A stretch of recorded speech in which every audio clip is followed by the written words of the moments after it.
Last time, we talked about the asset side of the balance sheet, which reports the uses of a company's resources.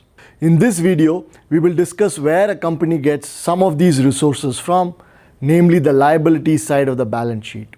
This will include looking at the two parts of liabilities, current and non-current liabilities, and their various constituents. We will continue to use Amazon's balance sheet from December 2015 to better understand liabilities.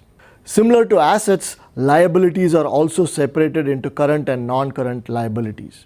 Obligations that are due within the next 1 year are classified as current liabilities, and everything else is called non-current liabilities. Examples of current liabilities are accounts payable and short-term borrowing.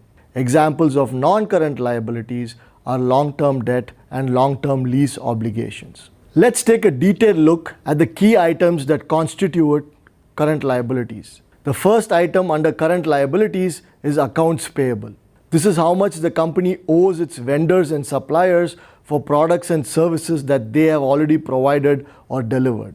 It represents how much products and services the company has purchased on credit. These are expected to be paid off by the end of the year. Amazon had accounts payable of $20.40 billion at the end of 2015. A second item under current liabilities is accrued expenses.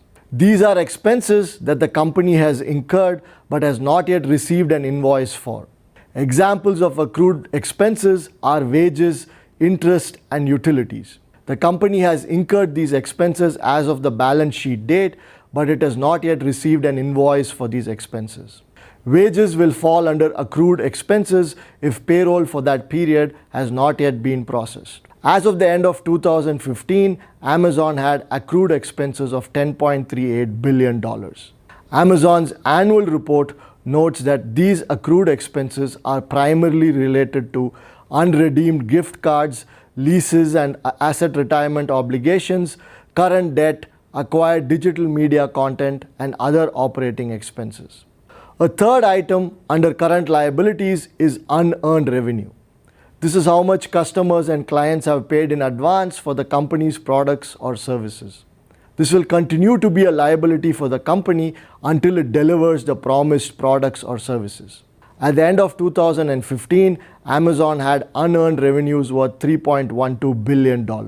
Its annual report notes that unearned revenues primarily relates to prepayments of Amazon Prime memberships and Amazon Web Services. Adding all three components gives the company's current liabilities, all of which are obligations due within 1 year. Amazon's current liabilities for the year ending 2015 are $33.90 billion. Moving on to non-current liabilities, the largest contribution is from long-term debt. This includes loans and bonds, all of which are due to be paid after 1 year.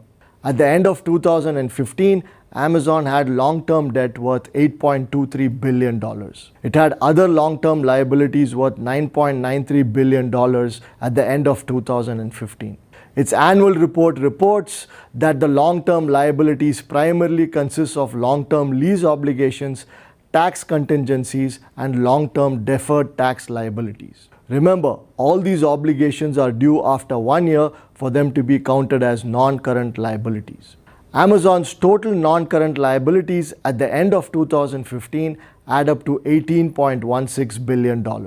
Adding this to its current liabilities of $33.90 billion, Amazon had liabilities worth a total of $52.06 billion due at the end of 2015.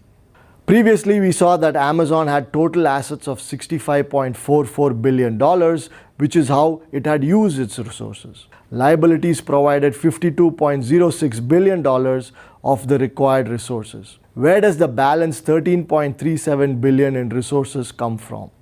We will talk about this next time.